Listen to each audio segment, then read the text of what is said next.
मुसलमानों को मारने के लिए, पीटने के लिए, उनके घरों को तोड़ने के लिए अदालत और कानून की अब ज़रूरत नहीं रह गई है। डर लगता है मुझे बोलते हुए कि पता नहीं मैं जो बोलता हूँ, जो मैं हालात देख के सोच समझ के कुछ समझाने की कोशिश करता हूँ और जैसे ही बोलता हूँ वो इतने जल्दी ही सामने बातें आ जाती हैं कि अब मुझे खुद ही डर लग रहा है कि अल्लाह क्या हो रहा है ये हमारे देश में। दोस्तों, अभी याद होगा, अभी कुछ दिन पहले मैंने आपसे ये बात कहना शुरू करी थी कुछ ही दिन पहले कि आने वाले वक्त में बिल्कुल आधिकारिक तौर पर, सरकारी तौर पर नफ़रत फैलाई जा चुकी होगी। सरकारी जो लोग होंगे, सरकार के जो लोग होंगे और जो ये बहुसंख्यक समाज लोग हैं, ये खुल्लम खुल्ला मुसलमानों को मारेंगे। क्या आप उस बात को भूल चुके हैं? मैंने आपको ये बताया था कि ये भारत की बीजेपी सरकार, अभी कुछ दिन पहले मैंने कहा था, हिंदू मुसलमान इसलिए करेगी क्योंकि वो हिंदुओं को नौकरी नहीं दे सकती। मुसलमानों की बात नहीं कर रहा, मुसलमान को सुकून चाहिए, चैन चाहिए, अमन चाहिए। तुम हिंदुओं को नौकरी नहीं दे सकते, तुम हिंदुओं को मेडिकल हेल्प नहीं दे सकते, तुम हिंदू को फ्री बिजली नहीं दे सकता। ओह सॉरी, फ्री तो बोलना ही हराम हो गया है। हाँ, हिंदुओं को तुम सही दामों में खाना, दाना, पानी, एजुकेशन नहीं दे सकते। अरे भारत दुनिया का ऐसा देश बन गया है जिसने शिक्षा पर सबसे ज़्यादा टैक्स लगाया है। तो दोस्तों, इन सब से भटकाने के लिए, हिंदुओं को ये दिखाने के लिए कि देखो हमने मुल्लों को कितना परेशान किया है, जैसे ही कोई नौकरी की बात करेगा, अरे उधर गर्दन इधर घुमाओ, देखो हमने 20 सड़क पर मुसलमानों को मारा है। कोई हिंदू कहेगा कि मोदी जी हमको रोज़गार चाहिए, अरे रोज़गार छोड़ो, इधर आओ, ये देखो हमने मुल्ले का घर तोड़ दिया है।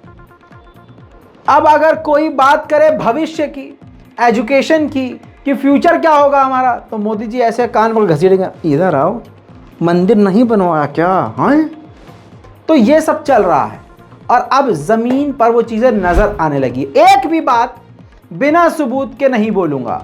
सलाम, नमस्ते, सत श्री अकाल, मैं हूं रज़ा और आप देख रहे हैं रज़ा ग्राफी का नेशनल प्राइम टाइम, जिस रिपोर्ट के अंदर मैं आपको पूरे भारत की वो खबर दिखाता हूं चुन चुन कर जिसको दिखाने की औकात किसी भी गोदी मीडिया के चैनल में नहीं है। बहुत सारे ऐसे यूट्यूबर हैं जो खुद अब वो गोदी यूट्यूबर हो चुके हैं, तो जाहिर सी बात है आप समझ लीजिए कि सच बोलने वाले जब से ये दुनिया बनी है और ता क़यामत सच बोलने वाले कम रहेंगे और सच का सपोर्ट करने वाले भी कम रहेंगे। लेकिन सच्चाई की ताकत यह है कि एक तरफ मक्कारों की फौज खड़ी हो और दूसरी तरफ सच्चे करबला वाले सिर्फ 72 हों, तो वो शहीद होकर भी ता क़यामत ज़िंदा रहते हैं। तो बस इसी को मैं मानता हूं और इसी को फॉलो करते हुए आपके सामने सच बोलने की कोशिश करता हूं। दोस्तों, गुजरात में, जैसे मैंने पहले कहा था कि जब भी ये हिंदुओं का कोई प्रोग्राम निकलेगा तो उसमें जो आरएसएस और बीजेपी के लोग होंगे वो ज़बरदस्ती मुसलमानों को प्रोवोक करने की कोशिश करेंगे।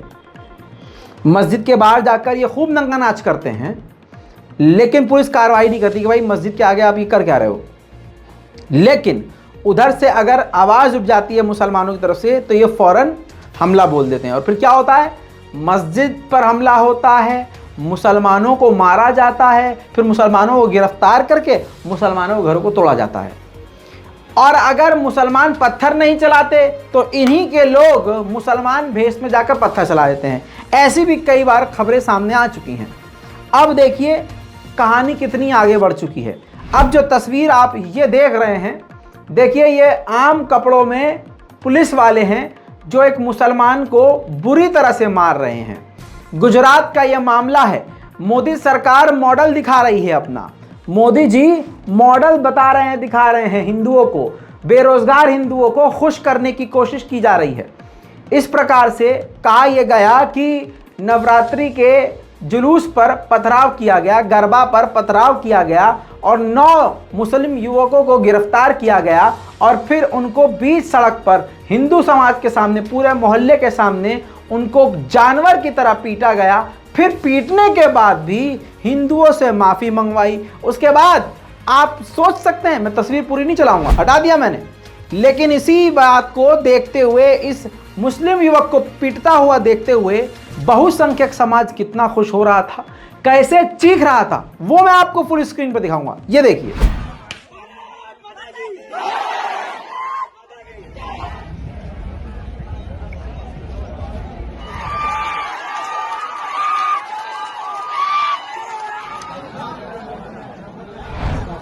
देखा दोस्तों, ये सारे बेरोजगार हैं, लेकिन इनके दिल को सुकून दे दिया है मोदी जी ने कि देखो हमने पीटा है, पिटवाया भाई बहनों।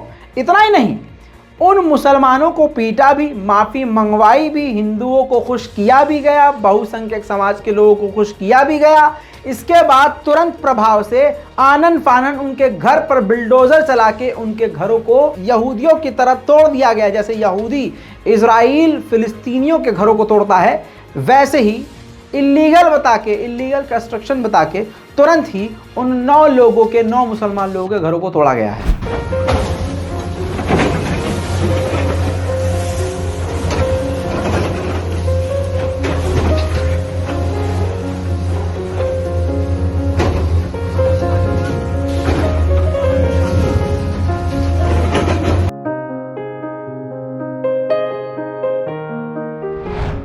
तो देखा दोस्तों, आपने समझ लिया। अब आप समझिए आगे क्या क्या होने वाला है। अभी भी कुछ मुसलमानों को गलतफहमी है कि नहीं नहीं हमें क्या करना है बोल के नहीं, सोशल मीडिया पे बोलना शुरू कीजिए, अपने बच्चों को पढ़ाना लिखाना शुरू कर दीजिए। समझ रहे हैं आप? पढ़ाइए लिखाइए, दीनी इल्म के साथ साथ दुनियावी भी इल्म ज़रूरी है। आप अपने बच्चे को अगर एंड्रॉयड फ़ोन दिए हुए हैं तो ध्यान दीजिए कि वो किस चीज़ पर जा रहा है, किस जगह पर टाइम अपना वेस्ट कर रहा है। उससे कहिए कि बेटा सोशल मीडिया पे अगर बोल लेते हो, लिख लेते हो, तो हाँ कुछ दीन के लिए, देश के लिए, इस्लाम के लिए, अपने लिए, मुसलमान के लिए अच्छी बातें लिखो, पॉजिटिव बनो। और ऐसा देखिए कुरान पाक में और हमारे हुजूर सल्लल्लाहु अलैहि वसल्लम की ज़बान से जो कुछ भी निकला है वो मुसलमानों के लिए ही नहीं, पूरी दुनिया के सुकून के लिए और अच्छाई के लिए निकला है। हम लोगों ने मुसलमान होते हुए भी कुरान पाक की बातों को एक तरफ कर दिया है और हुजूर पाक सल्लल्लाहु अलैहि वसल्लम की बातों को इधर से सुनकर, किताबों की बातों को सुनकर, आलिम दीन की बातों को सुनकर, बयानात को सुन के इस कान से निकाल दिया है, या फिर स्टेटस पर लगाकर अपने आप को अल्लाह वाला दिखाकर खुश हो गए हैं दुनिया को। हाँ देखो यार, हमने तो तारिक जमील का स्टेटस बयान का लगाया, लेकिन वो बयान स्टेटस पे लगाया, अपने दिल और दिमाग में नहीं लगाया, जिसकी वजह से जैसा हमें होना चाहिए था हम वैसे नहीं हुए। अब देखिए, ये हदीस में भी है, मैंने आलिम दीन से भी सुना है, कई बार ये मैंने पढ़ा भी है, जिसमें साफ साफ ये बात कही गई है कि दीन में, इस्लाम में एक बात भी बेकार की नहीं है। बिना वजह कोई बात कुरान में, हदीस में नहीं है, हर बात की कोई ना कोई वजह है। इसीलिए हदीस में कहा गया कि जुल्म के खिलाफ जितना देर से बोलोगे उतना ही नुकसान ज़्यादा होगा। मुसलमान कभी जालिम के साथ खड़ा नहीं हो सकता, मुसलमान अपने पड़ोस पर जुल्म होता देखकर खामोश नहीं रह सकता। लेकिन आज के मुसलमानों को क्या हो गया है आप खुद देख रहे हैं। अरे अपने लिए तो बोल नहीं रहा है तो दूसरे के लिए क्या बोलेगा। समझ रहे हैं? और ये सब इसलिए हो रहा है क्योंकि हम अपनी मस्जिदों को खाली छोड़ चुके हैं। हम कॉलेज जाते हैं जी, हम तो नौकरी करते हैं, हमें टाइम ही मिलता नमाज़ पढ़ने का। अरे नमाज से मत कहो कि हमें काम है, काम से कहो कि तुम्हें बाद में कर लेंगे, पहले नमाज है। समझ रहे हैं? तो जब आप अपने मरे हुए, मुरझाए हुए ईमान को जगाएंगे तो आपको किसी की गाइडेंस की ज़रूरत नहीं है, क्योंकि फिर अल्लाह आपके साथ होगा, ये दिल दिमाग आपके साथ दौड़ेगा। इसलिए अपने बच्चों से कहिए कि थोड़ा मस्जिद भी भटक के चले जाया करो टहलते हुए। हाँ, और जब मोबाइल में लगे रहे होते हो, बाबू आई लव यू, सोना आई लव यू, इसके अलावा थोड़ा कौम के लिए भी कुछ करके देखो। और लगे कि याद तो आएंगे घर का इज्जत में, ये तो आपको इतना सुना चुका हूं कि राहत इंदौरी साहब भी, अब उनकी रूह भी कह रही हो कि भाई बस कर, अब बस कर।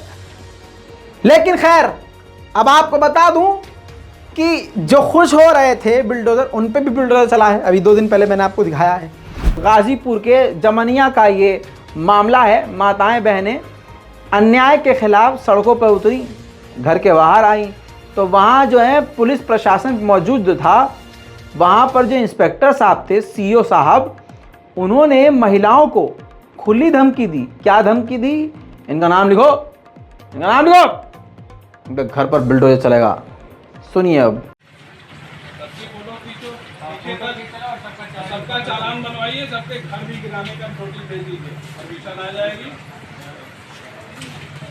बुलडोजर मंगा के गिरवाइएगा। अरे नहीं, अरे जाने मत दो, इन लोग पकड़ो। जाने मत दीजिए, फोटो खींचे सबका, सबका मिलान कराइए।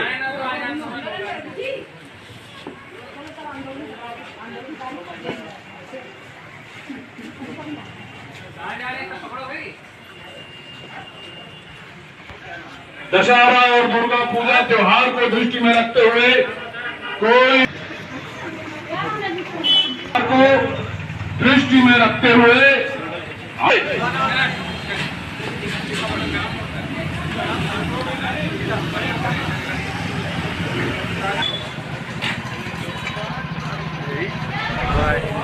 याद दिला दूं, मामला कोई भी है इनका महिलाओं का, लेकिन ये हाँ दूसरे समाज से है, मुस्लिम समाज से नहीं है। तो बुलडोजर की धमकी इनको भी दी जा रही है। हालांकि ये वीडियो जब वायरल हुआ है तो देखिए नीचे कमेंट किया है किसने? गाजीपुर पुलिस ने। गाजीपुर पुलिस ने लिखा है कि वायरल वीडियो के संबंध में जांच हेतु अपर पुलिस अधीक्षक ग्रामीण को निर्देशित किया गया है।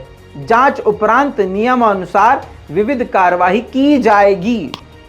ठीक है, इन्होंने अपने ऊपर, जैसे होता है भाई हमारा मामला नहीं है, फलाने का मामला है, धमाके का मामला है, तो उन्होंने आगे, तो देखिए ग्राउंड पे ये चल रहा है।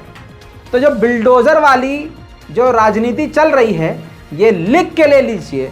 जो आज मुसलमानों के बीच सड़क पर पीटने पर ताली बजा रहे हैं, तो बर्मा याद कर लें। बर्मा में मुसलमानों को जलाया गया था और ये भी उसी दिशा में इस भारत को लेके जा रहे हैं ना। तो आज बर्मा का हाल देख लीजिएगा। जालिम कितना भी जुल्म कर ले, और जालिम का कोई भी धर्म हो, बस उनको ये एक पैगाम है कि अपने धर्म का ठीक से पाठ्य कर लो, पढ़ लो, लिख लो, और अपने धर्म गुरु गाजियाबाद वाले को छोड़ के असली धर्म गुरु के पास जाओ। वो तुम्हें बताएंगे कि सनातन धर्म में हिंसा नहीं है, तुम किसी मजलूम पर जुल्म नहीं कर सकते। लेकिन खैर, एक बात ये भी शायद वो भूल चुके हैं कि एक न एक दिन पलट के हमको भगवान के पास जाना है, ईश्वर के पास जाना है। कोई बात नहीं है, तुम कानून ख़त्म कर चुके हो, मुसलमानों के खिलाफ कानून बना रहे हो और कानून का इस्तेमाल मुसलमानों के खिलाफ कर रहे हो। इसीलिए कहावत पहले से है, बहुत पहले से है, क्योंकि शायद लोगों को और बुजुर्गों को पता था कि एक न एक दिन तुम्हारे जैसा कोई शैतान आएगा, और हर दौर में एक जालिम आया है। ऐसे ऐसे गुजरे हैं, किसी ने तो अपने आप को भगवान भी समझ लिया था कि मैं अल्लाह हूँ, ईश्वर हूँ, परमात्मा हूँ, मैं हूँ, खुदा हूँ। लेकिन उसका घमंड ऐसा टूटा कि आज तक उस पर लानत पड़ रही है। तुम भी उसी रास्ते पे हो, यकीन करो एक न एक दिन तुम्हारा भी ऐसे ही अंत होगा। ये मोदी जी की जो भीड़ नफरत पे खुश हो रही है, ताली बजा रही है, मोदी जी को खुद नहीं पता कि ये भीड़ अब उनके कंट्रोल में भी नहीं है। नफरत इतनी बढ़ाई जा चुकी है कि अब मोदी जी आकर खुद भी कहेंगे कि भाइयों बहनों इस नफरत को रोक लो, नहीं रुकेगी भीड़। स्क्रीन पर देखिए दोस्तों, वीडियो मेरे पास है लेकिन लगा नहीं सकता हूँ, झेल नहीं पाएंगे आप। देखिए TV9 गोदी मीडिया का चैनल है ये। देखिए यहाँ पर भी खबर आ गई है, झारखंड के गुमला में मॉब लिंचिंग। भीड़ की जगह ये होना चाहिए था जो यहाँ इसने खेल दिया है। हिंदू भीड़ ने युवक के हाथ पैर तोड़े, फिर कुल्हाड़ी से काट डाला। जी हाँ, अब ये कौन सा जिहाद है हिंदुओं का, मुझे ये बता दे कोई।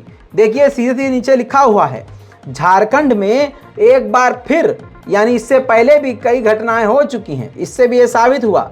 तो लिखा है इन्होंने कि झारखंड में एक बार फिर मॉब लिंचिंग की घटना हुई है। लगभग 1 दर्जन लोगों की भीड़ ने मिलकर एक युवक की टांगी यानी कुल्हाड़ी से काट कर हत्या कर दी, जिसके बाद आरोपियों की गिरफ्तारी की मांग को लेकर मृतक के परिजनों ने जमकर हंगामा किया है।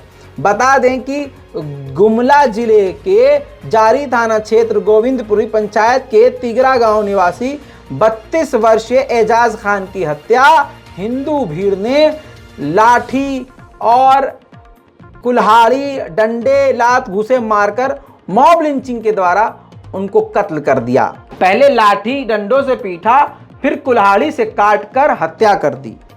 आप समझिए, गोदी मीडिया भी अगर कोई बात लिखने पर मजबूर हो जाए तो सोच लीजिए कि मामला कितना बड़ा होगा। लेकिन देखिए, ना कोई गिरफ्तारी होगी भी तो बेल मिल जाएगी, ऊपर से ना बुलडोजर चलेगा। दोस्तों, हिपोक्रेसी, दोगलापन, बेगैरती, बेहिसी का उदाहरण यही है। जिस इलाके में गुजरात के मुसलमान लोगों के घरों को गिराया गया और मुस्लिम युवकों को पीटा गया, दोबारा नहीं दिखाऊंगा, उसी मोहल्ले और उसी इलाके की ये खबर आपकी स्क्रीन पर। पूरे भारत के किसी भी गोदी मीडिया के चैनल, किसी और न्यूज़पेपर ने ये खबर नहीं डाली, कवर ही नहीं किया। आपको बताऊं, 14 साल की लड़की के साथ बलात्कार किया गया हिंदू के द्वारा। नाम उस हिंदू बलात्कारी का था सागर सूर्यवंशी। बलात्कार किया गया है और एफआईआर के लिए परेशान भटकती रही लड़की। आज से 25-26 दिन इस बात को गुजर चुके हैं। हद ये हो गई। इस पोस्ट में जो तस्वीर आप देख रहे हैं, ये अंजुमन इस्लामिया कमेटी ने प्रोटेस्ट किया था, डिमांड किया था कि 14 साल की जो बच्ची है जिसको रेप किया गया सागर सूर्यवंशी के द्वारा, उसके खिलाफ कार्रवाई हो पूरे देश में। अब देखिए, क्लियर चीज है, मुसलमान उसी इलाके की बेटी का बलात्कार हिंदू कोई कर देता है तो बिल्डोजर छोड़िए, लाठी तक नहीं उठती। और उसी इलाके में मुसलमान लोगों पर इल्जाम लगाकर बीच सड़क पर पीटा जाता है, हिंदुओं से माफी मंगवाई जाती है और फिर उसके बावजूद घर तोड़ दिया जाता है इल्लीगल बता के। समझ रहे हैं आप? इससे खुलकर भारत में मुसलमानों के खिलाफ अब किस बात का इंतजार कर रहे हैं कि नफरत फैलेगी? फैलाई जा चुकी है, हद से ज्यादा फैलाई जा चुकी है।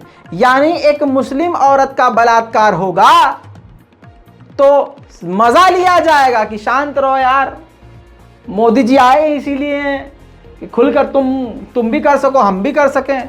जब बिल्किस बानो के बलात्कारियों को रिहा कर दिया, कातिलों को रिहा कर दिया, तो हम तो कुछ भी हम तो 14-15 साल की बच्ची का यूं ही एक बलात्कार तो कर सकते हैं। क्या होगा, ज़्यादा पुलिस आएगी, हम नारे लगा देंगे अपना फेवरेट वाले, तुम सब आ जाना सड़कों पर। तो यानी अगर मुसलमानों का हिंदू बलात्कार करे तो भाई वो फ्री है, सेवा है, ऐसा माहौल बना दिया गया है। और अगर मुसलमान लड़के गरबा में चले जाएं तो जानवरों की तरफ पीटा जाता है।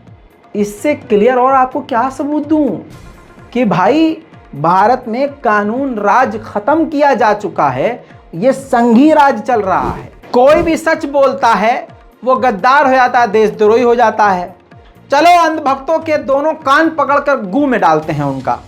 और अंधभक्तों, बीजेपी के 2 बड़े नेता बड़ी बात कह गए हैं। आज तक का क्लिप दिखाऊंगा आपको और अंधभक्तों के मुंह पर ये गोबर की तरह मलूंगा। अब बताना अंधभक्तों, क्या ये भी देश के गद्दार हो गए हैं? 20 करोड़ लोग अब भी गरीबी रेखा के नीचे, 23 करोड़ लोगों की आमदनी 375 रुपए प्रतिदिन से कम और 4 करोड़ लोग बेरोजगार। देश पहली टॉप 5 अर्थव्यवस्था में शामिल, लेकिन अमीरी गरीबी में लंबा फासला चिंता की बात। और देश धनवान लेकिन जनता गरीब, भुखमरी, गरीबी, महंगाई से जनता परेशान। देश में आर्थिक विषमता यानी गरीब और गरीब, अमीर और अमीर हुआ। ये बयान राष्ट्रीय स्वयंसेवक संघ में नंबर 2 सरकार्यवाह दत्तात्रेय घोष बोले और सरकार में सीनियर मंत्री नितिन गडकरी के हैं। यानी सत्ताधारी कोई नेता, सांसद या मंत्री इन बयानों को विपक्ष की हताशा, विरोधियों की निराशा और सरकार विरोधी अंतर्राष्ट्रीय संस्था या एनजीओ की साजिश नहीं कह सकता। गुजरात में भाई साहब चुनाव चलने वाला है, आने वाला है, समझ रहे हैं? और साहिब को पैसे की जरूरत होगी क्योंकि बीजेपी पटाख से एमएलए खरीद लेती है। और मैंने 3 महीने पहले कहा था कि बीजेपी को सबसे ज़्यादा पैसे की ज़रूरत है। अब देश में ही पैसा ही नहीं बचा है तो ऑप्शन क्या है? नकली नोट। कल की रिपोर्ट में मैंने आपको बताया था कि गुजरात में एक एम्बुलेंस पकड़ी गई है। उस एम्बुलेंस में नकली नोट 2-2 हज़ार वाले जिसके अंदर चिप लगी थी, हाँ वो पकड़ा गया है। पता नहीं चिप कहाँ लगाई थी, इतनी दूर तक चली आई, पता नहीं कहाँ कहाँ भटकी वो 2000 का नकली नोट लेकर, लेकिन वो पता नहीं चला पुलिस वालों को और मोदी जी को। आखिरकार जो वो होते हैं ना मुखबिर, उन्होंने बताया। अब आपको बता दूं कि जब जांच की गई तो उन एम्बुलेंस वालों ने बताया, जिसमें 2 लोग गिरफ्तार थे, उन 2 लोगों ने 2 अलग अलग जगह बताई। उन दोनों अलग अलग जगह पर बताया कि वहाँ भी इतने इतने करोड़ रुपए हैं। पुलिस वहां पहुंचती है, वहां भी गिरफ्तारी करती है। तो एक जगह से 52 और एक जगह से 12 करोड़ रुपए के नकली नोट बरामद होते हैं। अब जो वहां से गिरफ्तार हुए थे लौंडे और लोग, उनसे जब गर्दन दबा के उनकी पूछा गया कि बताओ ये पीछे से चल कहाँ रहा है भाई, मामला तुम्हारा कहाँ से चल रहा है ये, तो उन्होंने कोई और जगह बताई और ये जगह अब मुंबई की बताई थी। अब मुंबई की उस जगह पर, खुफिया जगह पर जब पुलिस पहुंची तो आप सोच भी नहीं सकते। स्क्रीन पर देखिए इतना अमाउंट, कितना 2 अरब 27 करोड़ 4,50,000 रुपया नकली नोट, जाली नोट मिला है।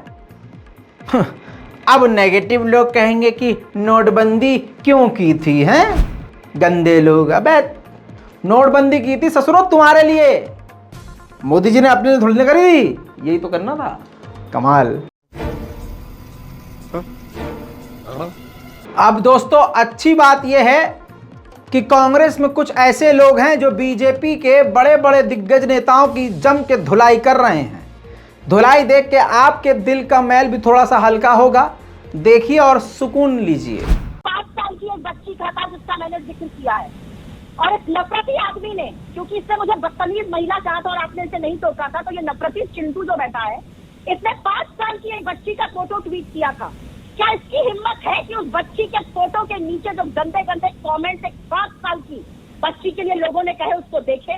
मुझे नहीं पता ये पिता है या नहीं है, मुझे नहीं पता इनके घर में लड़का है या नहीं है, लेकिन एक माँ होने के नाते इतना नफरत और इतना गंदा काम एक घिनौना आदमी ही कर सकता है, जो कि आप मुझे दिखे ये करते हुए।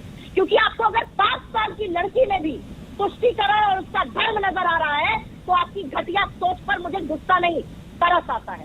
तरस आता है कि कितनी नफरत से भरे हुए हो। क्योंकि कन्हैया बनाए, मैं जवाब लूंगी। संबित जी रुक जाइए, पूरा करने दीजिए। महिला नहीं रुकी है। ठीक है, संबित जी से मैं इस पर जवाब। दोस्तों इतना ही नहीं, गुजरात में मुसलमानों को पिटवा कर, मुसलमानों के घरों को तोड़कर हिंदुओं को एक बार फिर से बेवकूफ़ बना दिया गया है और ये खबर छुपाई गई है। स्क्रीन पर देखिए मोदी जी का झूठा विकास। भारत में भूखे सोने वाले 19 से बढ़कर 35 करोड़ हुए। केंद्र ने आंकड़ा देने के लिए सुप्रीम कोर्ट से समय मांगा है। पीठ पूरे देश सामुदायिक रसोई स्थापित करने की मांग करने वाली जनहित याचिका पर सुनवाई कर रही थी। जब यह जवाब केंद्र ने सुप्रीम कोर्ट को दिया कि 19 से बढ़कर 35 करोड़ भूखे सोने वाले लोग हो गए हैं सरकार, लेकिन आंकड़े टोटल एग्जैक्ट कितना अमाउंट है हम थोड़ा आपको सोच समझ के जानकारी निकाल के देंगे। तो यह है मोदी जी के असली विकास की हकीकत। खुद मोदी जी पब्लिक के सामने कुछ और कहते हैं और कोर्ट में कुछ और। भैया टीआरएस की सरकार भी भाई तेलंगाना की अलग लेवल की है, एकदम बीजेपी के नक्शे कदम पे चल रही है। स्क्रीन पर देखिए लोगों के वोटों को खरीदने के लिए एक मुर्गा और एक दारू की बाटली बांटी जा रही है। अरे भैया इस देश का होगा क्या? अब आप सोच के देखिए कि राजनीति हमारी किसकी वजह से कितनी गंदी हो गई है। सही जवाब देने वाले को मोदी जी की तरफ से 20 लाख रुपए उनके अकाउंट में दिए जाएंगे। जल्दी से लिख दीजिए कमेंट में। दोस्तों इसी के साथ कल एक गायक मैंने आपको दिखाया था जो देश में आतंक फैलाने का काम कर रहा है, मोहब्बत का कत्ल करने का काम कर रहा है, मुसलमानों के खिलाफ हिंदुओं को भड़काने का काम कर रहा है। जी हाँ, ये है वो शख्स धर्मेंद्र। एक और वीडियो उसका सामने आया है। भजन कीर्तन के नाम पर वो पूरी तरह से बीजेपी और आरएसएस का एजेंडा चलाते हुए हुजूर पाक सल्लल्लाहु अलैहि वसल्लम के बारे में अपमानित बातें बोल रहा है। बड़ी चालाकी से कुछ शब्द मीठे बोलता है और फिर 2 शब्द जहर बोलकर सीधा इस्लाम और प्रॉफेट मोहम्मद सल्लल्लाहु अलैहि वसल्लम का अपमान कर रहा है। कमाल की बात यह है कि देश भर के मुसलमान ये खबर देखने के बाद भी, बड़ी बड़ी कमेटियां इस वीडियो को देखने के बाद भी सुकून से बैठी रहेंगी। किसी कमेटी और मुस्लिम समुदाय की इतनी औकात नहीं होगी कि जाकर करीब में थाने पर इसी वीडियो के आधार पर एफआईआर दर्ज करवाएं, नहीं होगी। वरना देखिए ये वीडियो। इबादत के बाद बंदा अरे पत्थर चला रहा है, इबादत के बाद बंदा पत्थर चला रहा है। धर्म की यार कौन सी शिक्षा दी जा रही है? मंदिर है, वहाँ पे आप पूजा करते हैं, पूजा आरती के बाद क्या कहा जाता है? विश्व का कल्याण हो। ऐसा है, मैं किसी का विरोधी नहीं, किसी का सपोर्टर नहीं, मेरे मन में बहुत इज्जत है। मैं बहुत इज्जत करना चाहता हूं इस्लाम की, मैं बहुत इज्जत करना चाहता हूं मोहम्मद साहब की, लेकिन मैं ये भी जानना चाहता हूं, ये इच्छा है मन में भैया कि 6 साल की बच्ची से 52 साल के बूढ़े की शादी कौन सा धर्मशाला मानता है? इज्जत बहुत है मेरे दिल में। मैं जानना चाहता हूं, हमारे मंदिरों का पुजारी कहता है विश्व का कल्याण हो, मस्जिदों में क्या सिखाया जा रहा है? पत्थर लेके इबादत कि कलयुग ये आज उल्टी गंगा बहा रहा है, गंगा बहा रहा है, गंगा बहा रहा है। अल्लाह का नाम लेकर, ये बात, अल्लाह का नाम लेकर बंदा पत्थर चला रहा है, अल्लाह का नाम लेकर कोई पत्थर चला रहा है। अस्तगफिरुल्लाह रब्बी व अतूबु इलैह। ईमान मर चुका है आप लोगों का, इसलिए शैतान नंगा नाच कर रहा है। खामोश रहिए, अभी देखिए, अभी तो शुरुआत हुई है भाई साहब। वहीं इससे पहले का कल का वीडियो जो मैंने आपको दिखाया था, जिसमें इसने मोदी जी का प्लान बताया है कि मोदी जी कहेंगे एक बार कि सब हथियार उठा लो, तो तुम उठाओगे कि नहीं, ये चेक करने के लिए मोदी जी आपको उल्टा सीधा कुछ भी टास्क देते रहते हैं। याद है कल वाला बयान? उसी बयान के वीडियो की जब डिटेल से जांच की गई तो आपकी स्क्रीन पर इस व्यक्ति को जो आप देख रहे हैं, जो लाल घेरे के अंदर है, ये कोई आम व्यक्ति नहीं है, ये बीजेपी का नेता है। जी हाँ, BJP leader Satish Dwivedi, UP government का ये मिनिस्टर है। धर्मेंद्र के साथ स्टेज शेयर किया हुआ है। अब बयान वो दोबारा से सुन लीजिए, इस वीडियो के अंदर आप देखेंगे भी उनको। पीछे यूपी के मिनिस्टर हैं। आपने कोरोना में थाली बजाया कि नहीं बजाया? दिया जलाया कि नहीं जलाया? जलाया। अब की बार मोदी जी ने कहा अपने घर पे तिरंगा लगाओ, लगाया कि नहीं लगाया? इसका मतलब ये है कि आपके प्रधानमंत्री अगर बिना लॉजिक के आपसे थाली बजवा सकते हैं, आपसे चिराग जलवा सकते हैं, प्रधानमंत्री जी अपने लोगों को परख रहे हैं कि अगर कल को इस देश को जरूरत पड़ जाए और अपने सनातनी भाइयों से मैं बोल दूं कि अब हथियार उठाओ, तो कौन कौन तैयार है? इसीलिए इटवा के लोगों, नारियल पानी कभी पिए हो? देख लिया, दिखाना इसलिए जरूरी था ताकि वीडियो में भी वो उस शख्स को आप पहचान सकें। हथियार मोदी उठाने को कहेंगे तो हो सकता है, मैं पूरा इसकी बात पर विश्वास कर रहा हूँ। मैं तो बेवकूफ़ मुसलमानों को कह रहा हूँ कि वो एकदम आंख बंद करके पड़े, हाँ कुछ नहीं होगा। वहीं दोस्तों, बड़ी खबर बता रहा हूँ जो टाइटल पे हो सकती थी, और नेशनल प्राइम टाइम पूरी ना देखने वालों को ये सबसे बड़ा नुकसान होगा जो नहीं देखते, इसलिए कहता हूँ देखिए। अमेरिका की डेमोक्रेटिक पार्टी ने 60 हिंदू संगठन, पीएफआई याद है ना, भारत में क्या किया पीएफआई के साथ, अब सुनिए। 60 हिंदू संगठन की जांच के आदेश दिए हैं और कहा है कि ये आतंकी संगठन हैं जो भारत से जुड़े हुए हैं, भारत के उन ग्रुप से जुड़े हुए हैं जो भारत में पिछड़ी जनजाति, पिछड़े समुदाय और दूसरे वर्गों को निशाने पर लेते हैं। उन्हीं के नक्शे कदम पर, देखिए पहले बोलूंगा नहीं, आपकी स्क्रीन पर ये रिपोर्ट दैनिक भास्कर की रिपोर्ट है, सबूत जरूरी है, ठीक है। 60 हिंदू संगठनों को आतंकवाद समर्थक बताया, फंडिंग की जांच के आदेश दिए।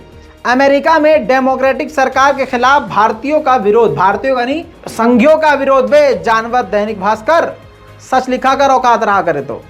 अमेरिका के न्यू जर्सी में हाल में ही Teaneck Democratic Municipal Committee TDMC के नेता ने हिंदू संगठनों के खिलाफ एक प्रस्ताव पारित किया है। इसमें विश्व हिंदू परिषद, सेवा इंटरनेशनल, हिंदू स्वयं सेवक संघ समेत 60 संगठनों पर आतंकवाद को बढ़ावा देने का आरोप लगा है। समझे, बहुत लंबी चौड़ी रिपोर्ट है। इसके अंदर आप ये नीचे देखिए, मोदी की जो फोटो और योगी की फोटो जो बिल्डोजर पर लगाकर 15 अगस्त को अमेरिका में रैली निकाली गई, और उसके बाद लंदन में आपको याद होगा मुसलमानों पर अटैक हुआ, उन सबका इसमें जिक्र है, सबका जिक्र है इस पूरी रिपोर्ट पर। अब आप समझ लीजिए कि 60 हिंदू संगठनों को आतंकवाद बढ़ाने और फैलाने वाला ग्रुप बताया गया है और अमेरिका इसकी जांच कर रहा है। अगर आपको अच्छा लगा है तो रिपोर्ट शेयर ज़रूर कीजिएगा। वहीं दोस्तों खबर ये भी आ रही है कि मोदी जी की रैली को कवर करने के लिए हिमाचल प्रदेश में अब पत्रकारों को कैरेक्टर सर्टिफिकेट भी देना पड़ेगा। कैरेक्टर सर्टिफिकेट, हाँ ऐसा होगा। मैं मोदी जी का बहुत बड़ा फ़ैन हूँ, मोदी जी बहुत बढ़िया आदमी है, मोदी जी छाती का जो साइज़ है 56 इंच है, मोदी बचपन में घड़ियाल पकड़ के ले आते थे, मगरमच्छ की गर्दन तोड़ देते थे, शेर को पीठ पर खिलाते थे, मोदी जी से बढ़िया कोई आदमी नहीं है, मोदी जी को भगवान मानता हूँ, जय मोदी, हर हर मोदी, घर घर मोदी। बस ये हो गया ना भाई, अब मैं जा सकता हूँ। शायद यही होगा सर्टिफिकेट। सोचिए, जिस जनता ने मोदी जी से सर्टिफिकेट नहीं मांगा चुनाव लड़ने पर, वो मोदी जी अब ये चाह रहे हैं कि भाई साहब पत्रकार, और देखिए सबको पता है कि सर्टिफिकेट किसे देना है। वो नोएडा की जो गोदी गैंग है उसको सर्टिफिकेट की ज़रूरत थोड़ी ना है, वो तो पहले ही सर्टिफाइड मोदी जी के भक्त वाले हैं, समझ रहे हैं। ये तो वो कुछ 2-4 पत्रकार हैं जो पूरी पोल पट्टी खोल देते हैं, जो शूट नहीं करना होता वो शूट करके दुनिया को दिखा देते हैं। तो अब उनको साबित करना होगा कि वो मोदी भक्त हैं, सर्टिफिकेट देना पड़ेगा, समझ रहे हैं। इस पर आगे बाद में बात करेंगे, लेकिन इस वीडियो को देख लीजिए ध्यान से। मामला मैं पूरा आपको अलग से चला के नहीं बता सकता हूं, टाइम बचाएंगे। उत्तर प्रदेश के प्रतापगढ़ में भगवान जी की मूर्ति को छू देने की वजह से 50 साल के जगरूप नाम के एक दलित युवक को बुरी तरह से पीटा गया हिंदुओं के द्वारा, और इतना पीटा गया कि वो मर गया। और सुन लीजिए आरोपी कौन है, संदीप मिश्रा और कुलदीप मिश्रा। तो ये दोनों ही मिश्रा ऊंची जात के, एक बेगुनाह जिसने अपने भगवान के चरण को स्पर्श किया था, कत्ल कर दिया। तो ये संघी जानवर किसी के नहीं हैं, ये ना हिंदुओं के हैं ना दलित के हैं, ये सिर्फ संघ के हैं और किसी के नहीं। और मौका मिला तो संघ से भी गद्दारी कर दें। बहरहाल आपकी स्क्रीन पर इस मामले को शेयर करते हुए संजय सिंह ने, आम आदमी पार्टी के नेता ने लिखा है, ये कैसी हैवानियत है, आज़ादी के 75 वर्ष बाद भी दलित को भगवान की मूर्ति छूने पर मार डाला गया। क्या दलित हिंदू नहीं है? हाँ वैसे चलिए ये अच्छी बात बोली है, लेकिन मुसलमान के मारे जाने पर आम आदमी पार्टी चोंच अपनी बंद रखती है। वरना सोच के देखिए आम आदमी पार्टी बिल्किस बानो पर कैसी खामोश है, मुसलमानों के घर गिराने पर कैसी खामोश है। केजरीवाल के मुंह से तो के भी नहीं निकल रहा है। दोस्तों गरबा करने गए मुसलमानों को भाजपाई और संघी पीट रहे हैं बुरी तरह से। पहली बात, अगर कोई मुसलमान जा रहा है तो वो पिटने लायक है, तुम क्यों ऐसी जगह पर जा रहे हो, समझ में आई बात। जब हकीकत है तुम्हें ऐसी जगह जाने से बचना चाहिए माहौल को देखते हुए। लेकिन आप ये देखिए, कहा यह जाता है कि मुसलमान लोग हमारी बहनों और बेटियों पर गंदी नज़र रखते हैं, उनके दूसरे इरादे होते हैं। अच्छा, भले ही 1 साल पहले की खबर है, बता के चल रहा हूँ, कोई फर्जीवाड़ा नहीं कर रहा हूँ। ये देखिए, गरबा महोत्सव, गरबा करने आई नाबालिग को नौकरी का झांसा देकर भाजपा नेता ने किया दुष्कर्म। गरबा महोत्सव में नाबालिग से मिला, संपर्क बढ़ाकर किया दुराचार, FIR भी दर्ज हुई। जी हाँ, धारा 376 भी इन पर लगी। संजीव मिश्रा नाम है इनका। मामला भाई 1 साल पुराना है, लेकिन सोशल मीडिया पर अब ट्रेंड में आ गया है स्क्रीनशॉट। लेकिन मैं एकदम तथ्य पे बता रहा हूँ, आपको सत्य पे बता रहा हूँ कि भाई ये 1 साल पहले है, लेकिन है तो सच्चाई। कि सोचिए, मारा मुसलमानों को जा रहा है और बलात्कार खुद अपनी माँ बहन बेटियों का गरबा में कर रहे हैं ये, और बदनाम किसे कर रहे हैं, मुसलमान। अपने गरीबान और लुंगी में झांको संघियों।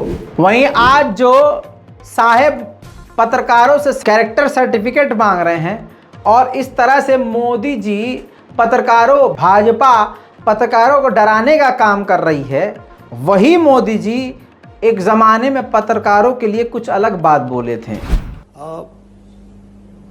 जब भी कोई व्यक्ति सत्ता की दावेदारी करता है तो मीडिया के मन में कुछ प्रश्न उठते हैं कि क्या इनके आने से हमारे अधिकार पर कोई आँच आ सकती है। तो क्या मीडिया को आपसे डरना चाहिए? पहली बात है, अगर उनको किसी से डर लगता है तो क्षेत्र छोड़ देना चाहिए। लोकतंत्र में मीडिया अगर ताकतवर नहीं होगा तो लोकतंत्र चलेगा नहीं। और ऐसा डरपोक मीडिया देश को नहीं चाहिए, भाग जाने वाला नहीं चाहिए मीडिया। मजबूत मीडिया चाहिए, डट करके खड़ा रहे। कितना ही बड़ा तिस्मार खां के राजनेता आया हो तो भी खड़ा रहे, ऐसा मीडिया चाहिए। भागने वाली बात मत करो भाई, और भागते हो तो मुझे कहना, मैं मदद करूंगा, बचाऊंगा। वाह क्या सीन है। दोस्तों, अगली वीडियो पर मैं टीका टिप्पणी नहीं करूंगा, लेकिन ये सोशल मीडिया पर वीडियो वायरल है। उन लोगों का कहना यह है कि मोदी जी जहां हिंदू और हिंदुत्व का भाषण देते हैं वहां पर एक टीका ना लगाना पड़े और टीके से उनका मेकअप ना खराब हो जाए। उन्होंने आरती का टीका लगवाने से इनकार कर दिया और बार बार बोला पंडित जी को, हल्का लगाइएगा, हल्का हल्का हल्का लगाइएगा, हल्का हल्का। देखिए,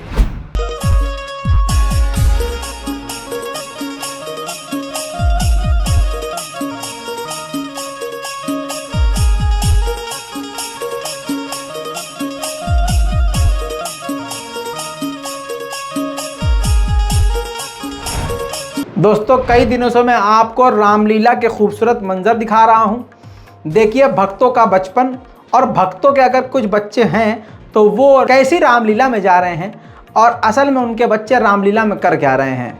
आइए आप भी देखिए, हम भी देखें।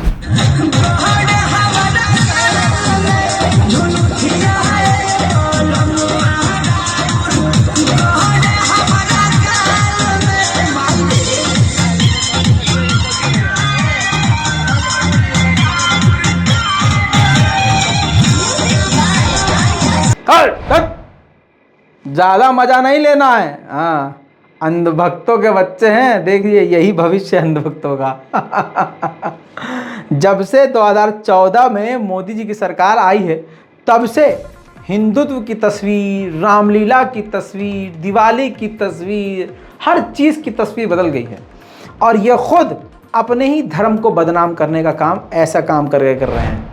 दोस्तों इसी के साथ बता दूं कि मोदी जी ने इतना ज़बरदस्त विकास कर लिया है। देखिए, इस खबर को भी छुपाने के लिए कहीं मंदिर मस्जिद हो जाएगा, हिंदू मुसलमान हो जाएगा, इसलिए पहले ही बता रहा हूँ। स्क्रीन पर देखिए दोस्तों, लगातार 8वें सप्ताह भी विदेशी मुद्रा के भंडार में गिरावट आई है। जी हाँ, जानकारी के मुताबिक भारत का व्यापार घाटा तेजी से बढ़ रहा है। भारत को तगड़ा नुकसान झेलना पड़ रहा है। भारत के पास जो पैसे हैं विदेशी मुद्रा में वो ख़त्म हो रहे हैं। इस साल अप्रैल से सितंबर के बीच व्यापार घाटा 149.47 अरब डॉलर पहुंच गया। पिछले साल अप्रैल में सितंबर के बीच 76.25 अरब था। देखिए, पिछले साल 76 था समझ लीजिए, और आज 150 अरब डॉलर का नुकसान हो चुका है। अब दोस्तों सब मिलकर बोलेंगे वाह वाह मोदी जी, वाह वाह। इसी के साथ मैंने फ्लिपकार्ट का एक खेल आपको बताया था। जब भी कोई ऑफर चलता है तो कहते हैं हमारे यहाँ लालच बुरी बलाए है। कल एक स्पेशल रिपोर्ट मैंने आपके सामने पेश की जिसमें दर्जनों लोगों का मामला मैंने आपको दिखाया सबूत के साथ कि पहले ऑफर दिखाकर लुभाया जाता है, अगला बंदा उसको ऑर्डर करता है, 4 दिन 5 दिन इंतज़ार करता है, रास्ते में प्रोडक्ट पहुँच जाता है और वहीं से अपने आप ऑर्डर फ्लिपकार्ट कैंसिल करके अकाउंट को भी ब्लॉक कर देता है। कितने लोग परेशान होते होंगे। और मैंने लोगों से कहा था कि अगर और कोई भी हमारे खासकर व्यूअर हैं जो बहुत परेशान हैं तो वो हमें बता सकते हैं, वो हमें अपना वो सारा मामला बताएं। हम अपने प्राइम टाइम में सबसे मेन रिपोर्ट में आपकी वो बात दिखाएंगे। फिर आप उस सेक्शन को क्रॉप करके, ट्रिम करके फ्लिपकार्ट को मेल कर दीजिएगा या इसके वीडियो के लिंक को आप मेल कर दीजिएगा, अकल आ जाएगी ठिकाने। आपकी स्क्रीन पर देखिए, हमें मेल रिसीव हुआ रूबी बीबी नाम से। इन्होंने बताया है कि इन्होंने देखिए ओट्स किया ऑर्डर, ठीक है, और अपने आप वो कैंसिल हो गया। जैसे मैंने कल मामला बताया था ठीक वैसे ही ये कैंसिल हो गया। इसके अलावा आपकी स्क्रीन पर देखिए, ये हमारे दूसरे व्यूवर हैं, नाम है बाबर। इन्होंने ब्लूटूथ साउंड स्पीकर जो है वो उन्होंने ऑर्डर किया, ऑफ़र था इनके पास, ऑफ़र भी सिलेक्ट किया, सेलर का नाम भी दिख रहा है। सेम इनके साथ भी वही हुआ कि 6 तारीख को ऑर्डर किया और 13 तारीख को अपने आप ऑर्डर कैंसिल कर दिया फ्लिपकार्ट ने। अगले हैं मुमताज़। जी हाँ, हमारे व्यूअर हैं, उन्होंने 2-3 चीज़ें ऑर्डर करी थी, तो आप देख लीजिए क्या हुआ है उनके साथ। सेम वही चीज़ ऑर्डर कैंसिल। उसके बाद दोस्तों हमारे अगले हैं हमीदुर रहमान व्यूअर। उन्होंने भी जानकारी दी कि उन्होंने जो है स्नेकर्स ऑर्डर किए थे, 22 तारीख को ऑर्डर किए और 4 अक्टूबर को कैंसिल हो गया। 22, 23, 24, 25, 26, 27, 28, 29, 30, 1, 2, 3, 4 यानी 12 से 13 दिन के बाद भाई साहब कैंसिल हो जा रहा है ऑर्डर। खुद ही कर दे रहे हैं कैंसिल।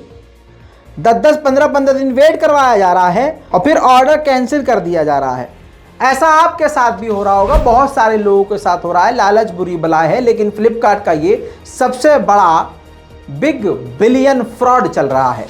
इस रिपोर्ट पर अपनी राय लिखिए, एक एक मुद्दे को आप शेयर कीजिए, हर जगह इसको कॉपी पेस्ट कीजिए इस वीडियो के लिंक को। और भाई फेसबुक, ट्विटर, सोशल मीडिया पर आइए और हक बात बोलिए। चैनल को अगर सब्सक्राइब नहीं किया है तो कर लीजिए, लाल बटन दबाइए, चैनल को सब्सक्राइब कीजिए, रिपोर्ट को शेयर कीजिए। मैं हूं रजा और आप देख रहे हैं रजाग्राफी। जय हिंद।